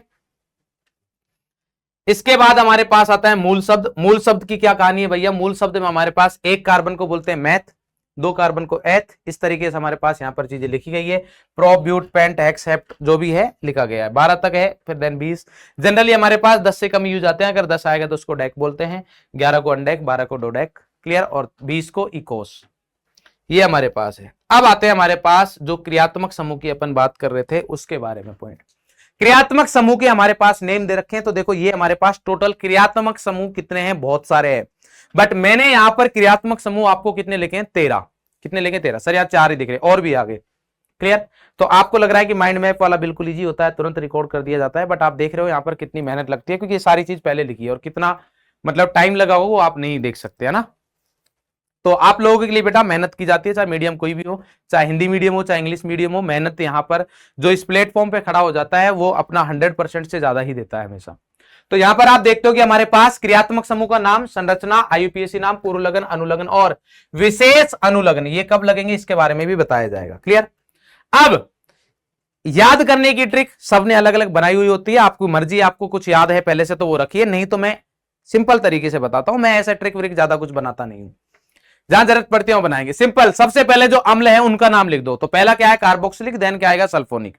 अगर मान लीजिए एक यौगिक है उसमें कार्बोक्सिलिक अम्ल भी दे रखा है और सल्फोनिक अम्ल भी, दोनों क्रियात्मक समूह है, तो कार्बोक्सिलिक अम्ल जो है वो मुख्य क्रियात्मक समूह होगा और ये जूनियर, जूनियर यानी कि ये क्या रहेगा, सब्स्टिट्यूएंट, जिसको क्या बोलते हैं, प्रतिस्थापी। ये क्या होगा, प्रतिस्थापी। तो अब इसकी औकात कुछ भी नहीं है, इसकी औकात द्वितीयक पूर्व लगन वाली है। कौन सी है, द्वितीयक पूर्व लगन, यानी कि इसका प्रेफिक्स यूज होगा, प्रेफिक्स यानी कि पूर्व लगन यूज होगा, सल्फो। क्या यूज होगा, पूर्व लगन, क्या बोलते हैं इसको, सल्फो। क्लियर?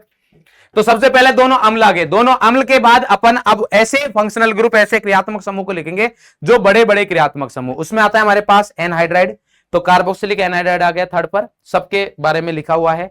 देन आ गया हमारे पास एस्टर, एस्टर के बाद आ गया हमारे पास एसिड हैलाइड और देन आ गया एमाइड। क्लियर? ये 6 आ गए हमारे पास।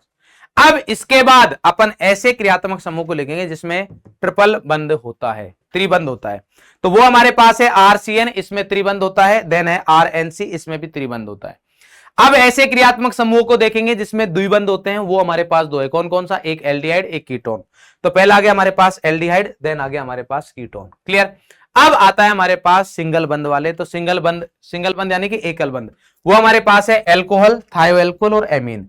इसके बाद मान लीजिए नाइट्रो आ गया, ईथर आ गया, क्लियर, या फिर हेलोजन आ गया। ये सब ऐसे क्रियात्मक समूह हैं जिनका सफिक्स यानी कि अनुलग्न यूज नहीं किया जाता है। इनको हमेशा किसकी तरह यूज करते हैं, इसको हमेशा, इनका हमेशा पूर्व लगन यूज किया जाता है, इनको हमेशा प्रतिस्थापी माना गया है। क्या माना गया है, प्रतिस्थापी। क्लियर?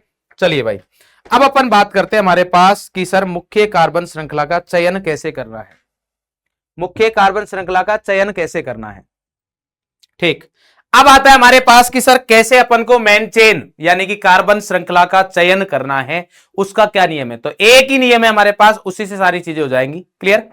ध्यान रखना, जब आप आईयूपीएसी नामकरण कर रहे हो तो एक ऐसे मतलब टूर्नामेंट के बारे में सोचिए जहां पर नॉकआउट टूर्नामेंट होते हैं। नॉकआउट टूर्नामेंट का मतलब क्या है कि अगर आप एक मैच हारे तो बाहर है, फिर आप चाहे वो टीम हो जो फाइनल अच्छा खेलती है, सेमीफाइनल अच्छा खेलती है, बट वहां तक पहुंचना पड़ेगा। तो अगर एक रूल से बात नहीं बन रही तभी दूसरे रूल पर जाएंगे, अगर एक रूल ने ही चीजें डिसाइड कर दी तो नेक्स्ट वाला रूल देखने की कोई जरूरत नहीं है। क्लियर? तो जब मुख्य कार्बन श्रृंखला का चयन करना है तो सबसे पहले अपन प्रायोरिटी जो देंगे वो देंगे मुख्य क्रियात्मक समूह को। सबसे पहले किसको देखा जाएगा, मुख्य क्रियात्मक समूह को देखा जाएगा। अगर हमारे पास मतलब ऐसी मुख्य कार्बन श्रृंखला का चयन करेंगे जिसमें सबसे ज्यादा मुख्य क्रियात्मक समूह आए, अगर एक से ज्यादा है, मुख्य क्रियात्मक समूह बोला है मैंने, अगर मान लीजिए एक SO3H है और एक मान लीजिए हमारे पास साइनाइड यानी कि नाइट्राइल है, तो मुख्य क्रियात्मक समूह सल्फोनिक वाला होगा। नाइट्राइल प्रतिस्थापी है तो वो प्रतिस्थापी की तरह ही काम आएगा। क्लियर? अगर मुख्य क्रियात्मक समूह से बात नहीं बन रही है, इसके आधार पर अपन मुख्य कार्बन श्रृंखला का चयन नहीं कर पा रहे हैं, तो हमारे पास आता है बहुबंध। बहुबंध में एक होता है डबल बॉन्ड और एक होता है ट्रिपल बॉन्ड। क्लियर? यहां पर सबसे इंपॉर्टेंट चीज बात यह है कि डबल बॉन्ड को प्रायोरिटी पर रखते हैं अपन, प्राथमिकता देते हैं ट्रिपल बॉन्ड से, बट ध्यान रखना ये तब दिया जाता है जब टाई हो रहा हो, जब हमारे पास बाकी नियम क्या हुए हो, टाई। अगर बाकी नियम टाई हुए तभी ये करना है, ये नहीं कि यहां द्विबंध दिखा, द्विबंध वाली ले ली। दो, एक मुख्य कार्बन श्रृंखला ऐसी है जिसमें 2 त्रिबंध आ रहे हैं। एक मुख्य कार्बन श्रृंखला ऐसी है जिसमें मान लीजिए एक ही द्विबंध आ रहा है, तो आप ये मत करना कि सर द्विबंध को प्राथमिकता देते, नहीं, ये नहीं करना है। अगर जब हमारे पास टाई हो रहा है तब आपको ये चीज देखनी है। क्लियर। नेक्स्ट आता है कार्बन परमाणुओं की संख्या। तो कार्बन परमाणुओं की संख्या के अकॉर्डिंग हमारे पास कि अगर इससे बात नहीं बन रही तो देन अपन देखते हैं कार्बन परमाणुओं की संख्या की ऐसी मुख्य कार्बन श्रृंखला लेंगे जिसमें ज्यादा से ज्यादा कार्बन परमाणुओं की संख्या हो, और अगर इससे भी बात नहीं बने तो देन देखते हैं अपन प्रतिस्थापियों की संख्या की ज्यादा से ज्यादा क्या हो, प्रतिस्थापी हो।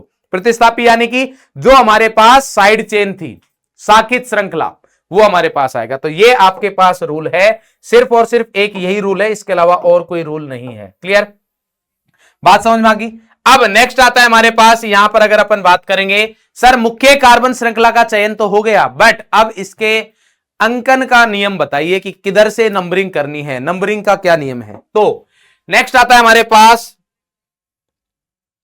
अंकन का नियम। नेक्स्ट कौन सा आता है, अंकन का नियम, यानी कि rules for numbering. Rules for numbering, तो नंबरिंग के लिए भी हमारे पास एक ही रूल है, पहला वही, मुख्य क्रियात्मक समूह को प्रायोरिटी दी जाती है।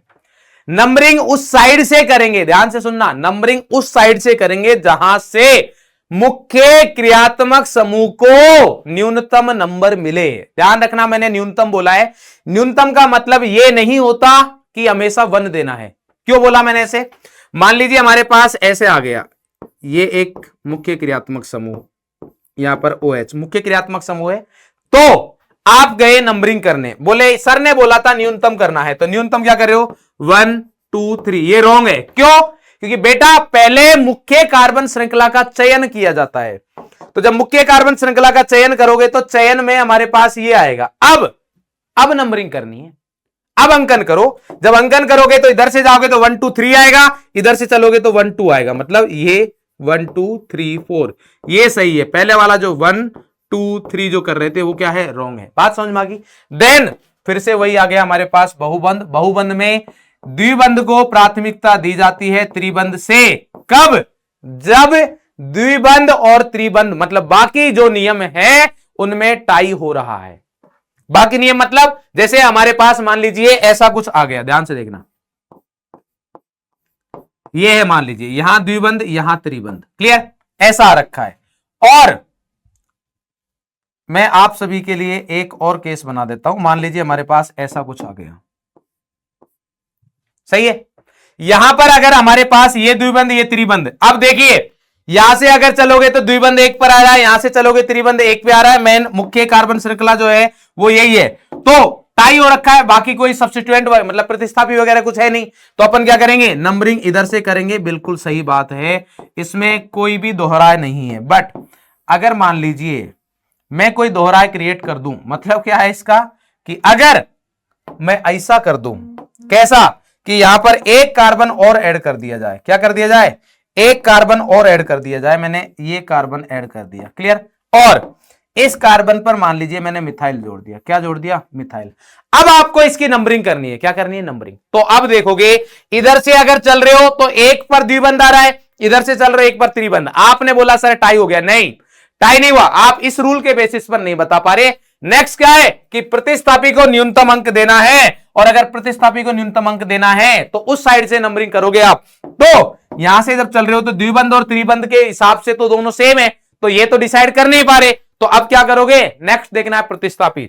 इधर से चलोगे तो 1 2 3 4, 1 2 3 4 पर प्रतिस्थापी मिल रहा है, बट जब आप इधर से चल रहे हो तो 1 2 3 4 5 6 कितने पर मिल रहा है, 3 पर प्रतिस्थापी मिल रहा है। तो इसका मतलब यह है कि ये वाली नंबरिंग सही है और ऊपर वाली नंबरिंग क्या है हमारे पास, रॉन्ग है, क्लियर। और लास्ट हमारे पास है वर्णमाला अल्फाबेटिकल।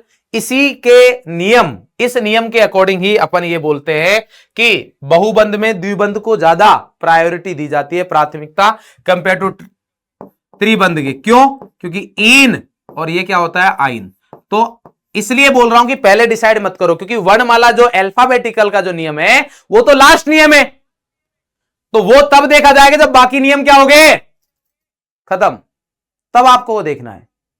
समझ में आ गई बात। तो इन यहां ई से स्टार्ट होते हैं, वाई से, तो इसलिए इसको प्राथमिकता देते हैं।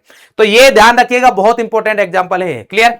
तो ये हमारे पास नियम है। बाकी आप बहुत सिंपल सिंपल से नियम है जो आप सभी को पता है कि अगर यहां पर मैं आपसे सिंपल भाषा में बात करूं कि जो प्रतिस्थापी है, प्रतिस्थापियों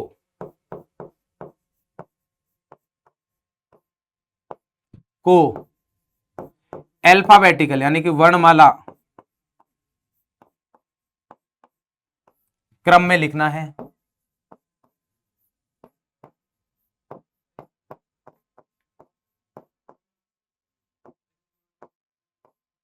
किसमें लिखना है? वर्णमाला क्रम में लिखना है। क्लियर। 2 अंक के बीच में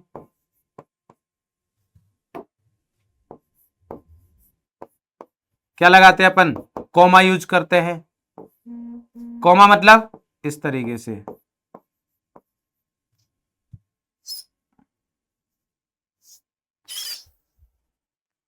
उपयोग करते हैं। ये नियम सब आपको पता है, इसमें ऐसा ज्यादा कुछ लिखने का है नहीं। क्लियर। वो भी बताया आपको कि अगर शब्द आ रहा है और अंक आ रहा है तो उसके बीच में हाइपन यूज करते हैं। हाइपन यानी कि जिसको आप डैश बोलते हो, जिसको आप क्या बोलते हो? डैश। इंपॉर्टेंट चीज ये है कि अगर मान लीजिए जो 2 प्रतिस्थापी एक जैसे आगे, क्या आगे हमारे पास 2 प्रतिस्थापी एक जैसे, तो उसके लिए डाई, मतलब 2 के लिए क्या यूज करते हैं अपन? डाई। 3 के लिए क्या यूज करते हैं? ट्राई। 4 के लिए क्या यूज करते हैं अपन? टेट्रा। क्लियर। और ये अल्फाबेटिकल में काउंट नहीं होते, वर्णमाला में काउंट, वर्णमाला में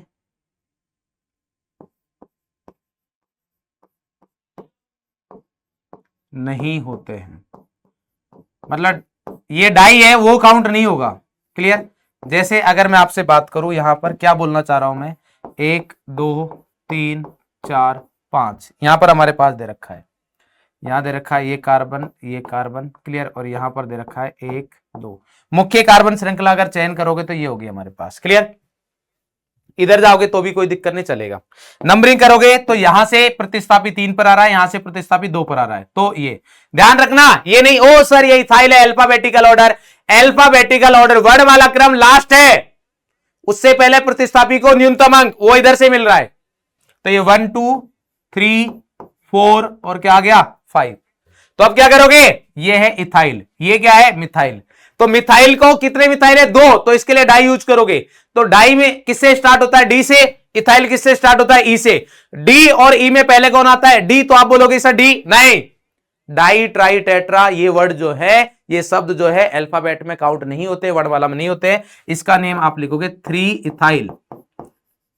क्लियर। या हिंदी अगर लिखना है तो 3 एथिल, उसके बाद 2,2 डाई मैथिल। और कितने कार्बन है मुख्य कार्बन श्रृंखला में? 5। 5 कार्बन के लिए क्या यूज करते हैं अपन? पेंट। और सिंगल बॉन्ड है तो क्या आ गया? एन। तो ये आ गया पेंटेन। ये हमारे पास नेम हो गया। क्लियर। बात समझ में आ गई? ये है हमारे पास। साइक्लो जो होता है, साइक्लो को काउंट किया जाता है। साइक्लो जो है वो वर्णमाला क्रम में काउंट होता है।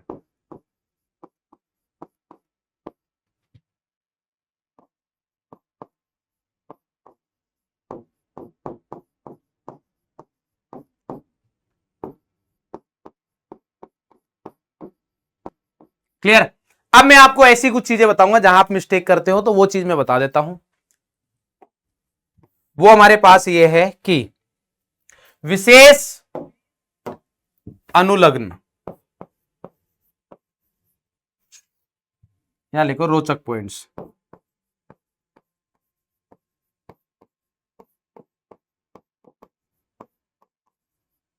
क्या है हमारे पास? रोचक पॉइंट्स। तो रोचक पॉइंट्स के बारे में अगर आप बात करोगे तो सबसे पहला रोचक पॉइंट क्या है? विशेष अनुलग्न।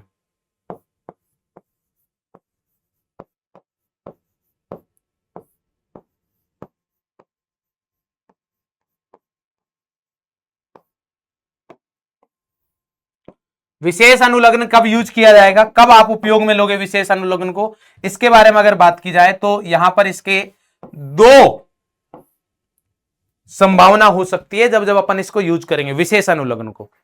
कब कब? पहली पॉसिबिलिटी, पहली संभावना हमारे पास यह है कि जब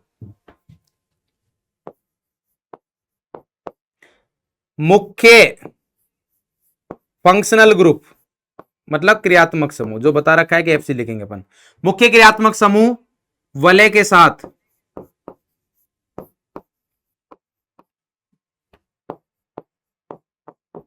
सीधा जुड़ा हो,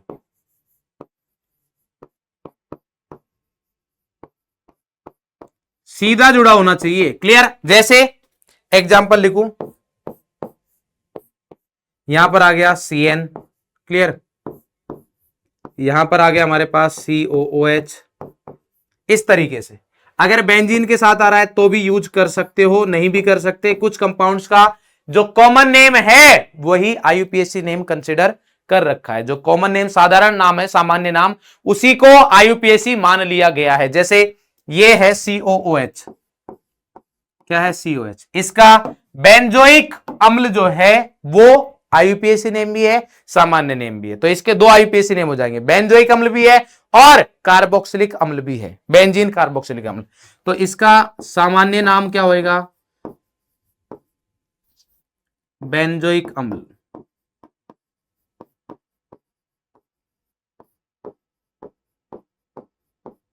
और दूसरा क्या हो जाएगा हमारे पास? बेंजीन।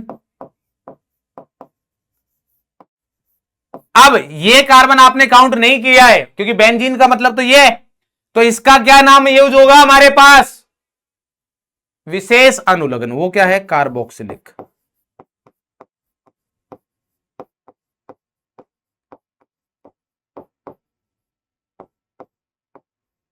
क्लियर? तो एक तो हमारे पास ये है। दूसरा दूसरा पॉइंट ये है कि अगर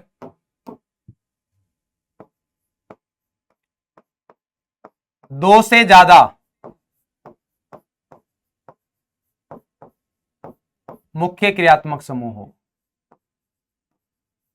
दो से ज्यादा एक ही मुख्य क्रियात्मक समूह, मुख्य क्रियात्मक समूह मुख्य चेन से, मुख्य कार्बन श्रृंखला से जुड़े हो,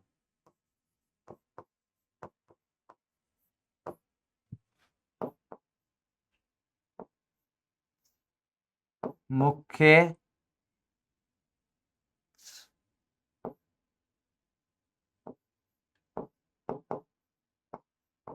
कार्बन श्रृंखला से जुड़े हो। उदाहरण देता हूं मैं आपको जिससे कि बिल्कुल क्लियर हो जाए। मुख्य कार्बन श्रृंखला से जुड़े होने चाहिए। जैसे मान लीजिए हमारे पास ये है 1 2 3, यहां पर आ गया CN, यहां पर आ गया CN, यहां पर आ गया CN। क्लियर? तो ये दो से ज्यादा है, 3 है, तो इस वाले केस में आपको क्या करना है? जो मुख्य कार्बन श्रृंखला है वो ये रहेगी, इसके अकॉर्डिंग नंबरिंग करेंगे, ये 1, ये 2, ये 3, कहीं से भी करिए आप, और इन तीनों का अपन विशेष अनुलग्न यूज करेंगे। इसका नेम हो जाएगा प्रोपेन 1,2,3 ट्राई कार्बोनाइट्राइल। क्लियर? ये हमारे पास इसका नेम हो जाएगा। बात समझ में आ गई? बोले सर अगर CN की जगह OH होता तो भाई इसके लिए तो कोई दिक्कत ही नहीं ना, इनमें थोड़ी ना मैंने विशेष अनुलग्न लिखवाया है, जिसमें विशेष अनुलग्न लिखवाया है उसके लिए देखना है बस, जिसमें विशेष अनुलग्न लिखवाया है उसमें बस आपको ये चीज देखनी है। क्लियर? एक आपका ये पॉइंट है। दूसरा हमारे पास जो पॉइंट आता है वो ये आता है कि चक्रीय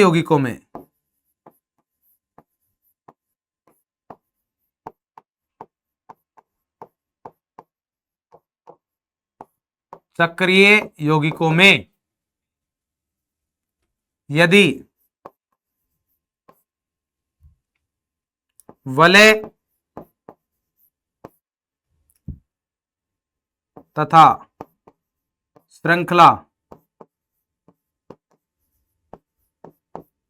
में टाई हो जाए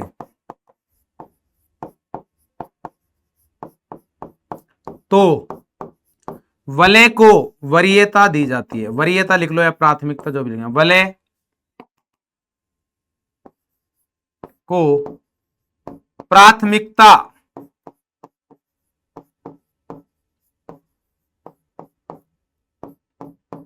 दी जाती है।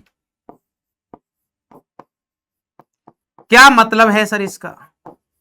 बहुत सिंपल सा मतलब है। जैसे मान लीजिए हमारे पास ये दे रखा है, ध्यान से देखना, ये है, यहां पर हमारे पास 1 2 3, इसमें भी 3 कार्बन है, इसमें भी 3 कार्बन है, तो मुख्य कार्बन श्रृंखला कौन सी होगी? वलय।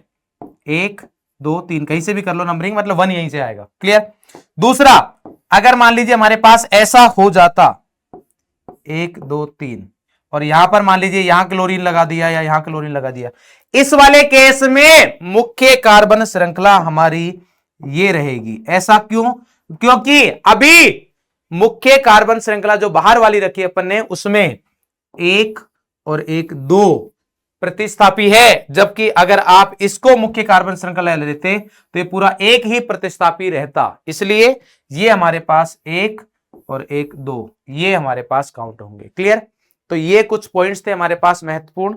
ठीक है, बाकी अब आप पीवाईक्यूज कर सकते हो बेटा, नीट के जितने भी पीवाईक्यूज करने हैं कर लीजिए, आपको कोई दिक्कत नहीं आने वाली है। क्लियर? नीट के करिए, मेंस के करिए, कोई दिक्कत नहीं। मेंस के भी आप आईयूपीएससी के पीवाईक्यू कर सकते हो, रिलेवेंट होते हैं, बहुत ज्यादा कुछ दिक्कत नहीं रहती है। बट फिर से मैं आपको याद दिला देता हूं कि बेटा रिवीजन के लिए माइंड में बेस्ट है, तो रिवीजन के लिए आप करिए। और साथ ही साथ में शॉर्ट नोट्स आपको यहां पर मैंने प्रोवाइड कर दिए हैं, शॉर्ट नोट्स ही है, इनमें कुछ पॉइंट्स आप अपने अकॉर्डिंग ऐड कर सकते हो। ठीक है, बाकी आप सभी का बहुत बहुत धन्यवाद। अब अपन बेटा नेक्स्ट चैप्टर के साथ मिलेंगे, तब तक के लिए बढ़िया तरीके से पढ़ाई करते रहिए। ठीक है, और रुकना नहीं है, आपको अपने और अपने पेरेंट्स का जो सपना है वो पूरा करना है, वो डॉक्टर बनने का है। तो अगर आप अपने सपने के लिए नहीं लड़ सकते तो बाकी कोई नहीं लड़ेगा। तो आपको बेटा अपने सपने के लिए इतना लड़ना है कि आप अपनी मंजिल पूरी कर सको। ठीक है, तो मिलेंगे नेक्स्ट क्लास में, तब तक के लिए हंसते रहे, मुस्कुराते रहे, स्वस्थ रहे, और हाँ, पढ़ाई जरूर करते रहे। Thank you.